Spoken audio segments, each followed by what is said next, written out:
For being here. I have some good news for you. More people are going to make more money in the next few years than have been made in all of human history.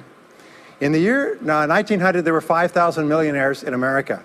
In the year 2000, there were 5 million millionaires. That's an increase of 1,000 times. Now, there was a leveling off in 2001, 2002. In the last 2 years, the number of millionaires has jumped 33%. It's jumped to 8.2 million millionaires in America, and virtually all of them are self-made, which means they started without a pot to you-know-what in or a window to throw it out of. And they've made it in one generation. When we look at the wealthiest people in America today, Warren Buffett, Michael Dell, of course, Bill Gates, Paul Allen, and the Walton family, all first-generation multi-billionaires. We have a $12 trillion economy today that is growing at the rate of $500 to $600 billion a year, and all that money is going through somebody's fingers, and your job is to make sure it goes through yours and some of it sticks. Is that a good goal for today? And my job is to show you how to do it. The good news is that all the answers have been found. Self-made millionaires have been studied exhaustively. They've been analyzed. They've been interviewed by the hundreds of thousands and millions. And what we know is exactly who they are and what they do and how they think and how they tick and the decisions they make and the things that they do and they don't do. And the wonderful thing is this: if you do what other successful people do, you eventually get the same result that they do. Now, some people say, well, I started off without any money and I don't have any money now. Well, join the crowd. Nobody's got any money. Most people are broke up into their 40s and 50s. So if you're broke today, you're just one of the gang. The only question is, do you stay there? And the answer is no. Now, when I started off in this many years ago, I came from very poor beginnings. I did not graduate from high school. I finished in the half of the class that makes the top half possible. When I left school, I dropped out of high school. I could only get laboring jobs. I was told, by the way, if you don't get a good education, you won't do well in life. Don't get good grades, you won't get a good job. Don't go to college, you won't do well, and so on. And I believed that for a long time until I found there's hundreds of thousands, millions of people who dropped out of high school who went on to become millionaires and billionaires as well. The reason I say that to you, by the way, is don't let it hold you back. Don't let any experience that you've ever had in your life act as a brake on your potential, because there's hundreds of thousands of people who've had it worse than you could ever dream of who've gone on to accomplish wonderful things. So, I worked at laboring jobs for several years. I worked in construction. I worked on farms and ranches. I worked in factories putting nuts on bolts hour after hour. And one day, in a state of frustration, I began asking this question: why is it that some people are more successful than others? Now, in the Bible, there's the line that says, "Seek and ye shall find, for all who seek findeth. Ask and the door will be open." So I began asking other successful people, what are you doing differently from me? And they told me, and I did it, and I got better results. I got into sales when I could no longer get a laboring job, like many of you. And in sales, I noticed that one of the guys in my company was making 10 times as much as anybody else, and he was selling the same product out of the same office at the same price to the same people under the same conditions, and he was making 10 times as much as anybody else. So I went and asked him, what are you doing differently from me? And he told me, and I did it. Now, what I discovered, which changed my life and which brought us here today, is I discovered the law of cause and effect. The law of cause and effect, sowing and reaping, action and reaction, is the great universal or iron law of the universe.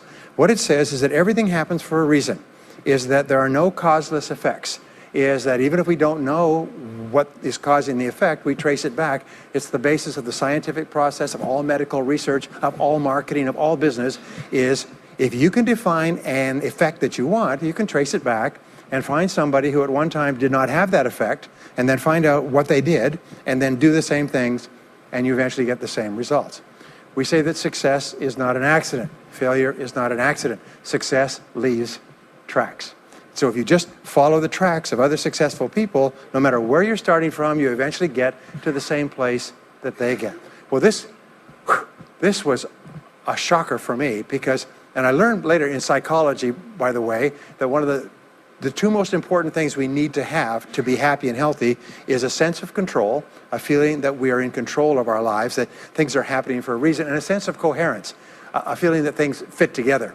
Well, when I realized the law of cause and effect explained everything, I got, wow. So in sales, I went to the top of my sales force. I read and I learned, attended courses, and especially I applied what I learned. And then when I got into sales management, I again read the books and took the courses and asked for advice. And when I got into real estate and importation and development and manufacturing and distribution and a whole series of businesses over the years, the first thing I did is I asked, how does it work? How do people succeed in this field? And then I buried myself and immersed myself. I spent hours and hours and hours studying, and then I did what the most successful people did. Interesting point. We say that nature is neutral. In other words, nature doesn't care who you are. It doesn't care if you're tall or short or male or female or black or white, educated or uneducated. Nature doesn't care. All that nature cares is that you do what successful people do. It's like making a recipe. Nature doesn't care if you follow a recipe. If you follow the recipe exactly, you get the dish. Nature doesn't care who's doing it. And that's the wonderful thing about our society. It's basically like justice. It's blind, is nature doesn't care. In fact, there are a lot of people who are not as smart and not as talented as you who are doing vastly better than you, not because they're better, but because they're just following proven success methods. There's nothing that will make you madder than to see somebody who's dumber than you, who's making more money than you, right? Have you had that experience? So what we do is we use proven success methods. We just find out what they are, and we do them over and over again. Quick point, nothing works the first time, okay? Please understand that. Nothing works the first time. What is the average number of times that a person tries with a new goal before they give up? Can you guess? Well, the average is less than 1, because most people give up before they try even once. They say, that's a great goal. I'd love to be financially independent. And then they give up. They don't even try. They say, but I couldn't because of this and because of that and so on. And then they move away to a wonderful place called Someday I'll. You ever heard of Someday I'll? Someday I'll start saving money. Someday I'll get out of debt. Someday I'll lose weight. Someday I'll start a business. Someday I'll get serious about my finances. And most people live on Someday I'll. Your job and my job is to vote yourself off the island, right? And we start taking control of our lives. Well, about some years ago, I was called by a major businessman, and he asked me if I would do a talk for his 800 entrepreneurs that own separate franchises within his organization on how to become a self-made millionaire. And I said, sure. When you're a young speaker, you agree to speak on any subject. Sure, I'll speak on that subject. Now, I was just like most people. When I was young, I wanted to be a millionaire by the time I was 30. And when I hit 30, I put it off to 35. And as I got to 35, you put it off to 40, and then you kind of just don't look at it anymore. You forget about it and feel the deck is stacked against you. Well, I was about 38, 39 when he called me up and asked me. I said, sure, no problem. And I said, now, what do I know about self-made millionaires? And this is a shocker. I didn't know anything. Oh, I knew that they had more than $1 million, but that's a real basic piece of knowledge, you know. So I started thinking, what do I know about them? So I began to study them. And that's when I found out that they've been studied so thoroughly, is we know everything there is to know about them. They are a source of incredible fascination. And there's 50 years of research. So I began to read the studies and find out where they came from and what they did and how they thought and where they started and the decisions they made and the kind of people they were.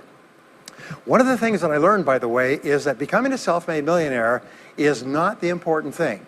What is really important is the person you have to become a self-made millionaire. You have to become a totally different human being. One of my friends says that in order to achieve something you've never achieved before, you have to become someone you've never been before. And it's a really important insight, is the qualities that you need to develop, qualities on the inside to become a self-made millionaire, are incredible qualities that make you a vastly better person. Not only better in terms of character, determination, discipline, decision-making, strength, and so on, but they make you a far better person. They round out your character in a far better way. So the real payoff of becoming wealthy is not because you can eat more, because how many more meals can you eat? How many more clothes can you wear? But it's the kind of person that you become, and then the kind of people that you associate, the kind of life that you have. And so the things that we're going to talk about now, and I know that you're some of the smartest people in our country, so I'm going to give you these ideas very quickly, like dealing cards. What I found in my research is that there's a series of qualities that self-made millionaires have. If you have these qualities, your success is virtually guaranteed. And if you don't have these qualities, the qualities are learnable.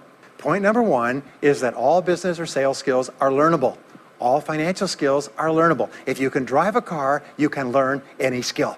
If you can drive a car, you can learn this skill. Now, number two is you're probably only one skill away from doubling your income right now.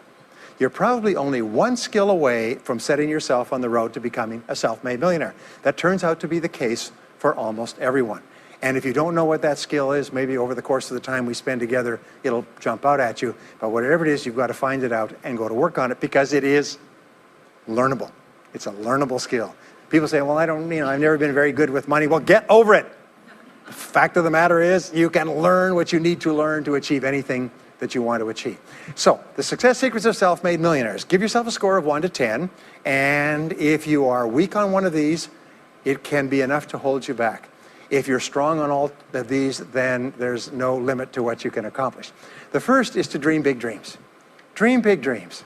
Practice what is called back from the future thinking and project forward. Develop a vision of yourself as happy, healthy, wealthy, thin. Practice what top people practice, which is what is called idealization. You project forward several years and you imagine that your life is perfect in every way. Imagine that you have no limitations. Imagine that you have all the time and all the money and all the friends and all the contacts and all the education, all the experience, and that you could be or have or do anything you want in life. If you could, what would it be? If your life were perfect in 5 years, what would it look like? How much would you be earning? How much would you be worth? What kind of a family life would you have? What kind of health would you have? What kind of car would you be driving? What would your life be like if you could wave a magic wand and make it perfect in every way? Now, what we have found is this is the starting point of great riches, and it's the starting point of great success in life, is for you to have a dream or a vision of a wonderful future. Here's an exercise that we give people in our audiences, is take a sheet of paper and make up what is called a dream list.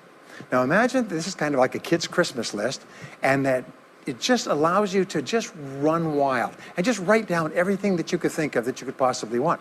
I had a friend who I taught this to, and he got so excited about it, he bought a spiral notebook, and he began writing. And he'd go through the newspaper, and every single thing he saw in the newspaper that was nice, he wrote it down as a goal.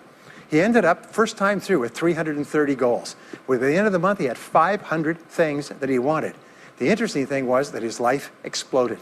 He activated the law of attraction, and he began to attract into his life people, circumstances, ideas, resources, insights that began to move him toward the accomplishment of the goals and began to move the goals toward him. Number 2 is to do what you love to do. Whenever you find people who are really successful in life, they're people who do what they love to do. They love their work. The great rule for success in life is to find something that you love to do and then find a way to make a living doing it. Now, when you find what you love to do, it'll be something that gives you energy, it motivates you, it enthuses you. It's probably something that you were meant to do from the time you were born. And when you ask self-made millionaires, what sort of work do you do? They'll often say, I've never worked a day in my life. I just do what I like to do. I had a graduate in my course once who came up to me and said, you know, that's interesting. He said, when I was a little boy, I loved to study airplanes. He said, I got airplane books, and I had airplane models, and I had toy planes, and then I got into competitions with remote-controlled planes. He said, when I grew up and went to school, I studied aeronautical engineering. He said, today, he said, I'm 35. He said, I own 3 companies. One builds small aircraft. Another one repairs and services small aircraft. Another one is in leasing and chartering small aircraft. He said, I've never worked a day in my life. He said, I've just played with planes since the time I was a kid. So one of the things that you can do is go back to the time when you were young, as a child between the ages of 7 and 14, before you discovered boys or girls, and what is it that you really love to do? And you'll often find that within that is something you're supposed to do as an adult. Number 3 is commit to excellence. Now this is really, really important, and I had a hard time with this as a young man because I was never good at anything. I was never picked for any team, and if I was picked, I was the first person cut. I got lousy grades in every class. I got fired from multiple jobs. I even got fired from a job pumping gas once. Can you imagine that? Being fired for pumping gas because you're no good. They came out and said, you're no good at pumping gas. How can you be no good? Little old ladies can pump gas, and here I was no good at pumping gas. Anyway, so I got fired. I went from job to job, and then I discovered that all people who are successful are excellent at what they do. You know the old question they asked Willie Sutton, the bank robber, why do you rob banks? He said, well, that's where the money is. Well, being in the top 10% is where the money is. So what you have to do is you have to pay any price and make any sacrifice to get into the top 10% in your field. Now here's the good news. If you're doing what you love to do, you will want to be in the top 10% in your field. If you don't want to be excellent at what you're doing, it means you're in the wrong field. It just means that you're marking time, you're treading water. And there's a lot of people who are in their field and they do their job and they go home at night and don't think about their work and so on. And this kind of an attitude means that you have no future. You have a very shaky present. That crackling sound you hear is the ice breaking under your feet, okay? And you have no future, because if you're not doing what you love to do and throwing your whole heart into it, you're just marking time. But everybody is designed so that there is something that you love to do that you can do well.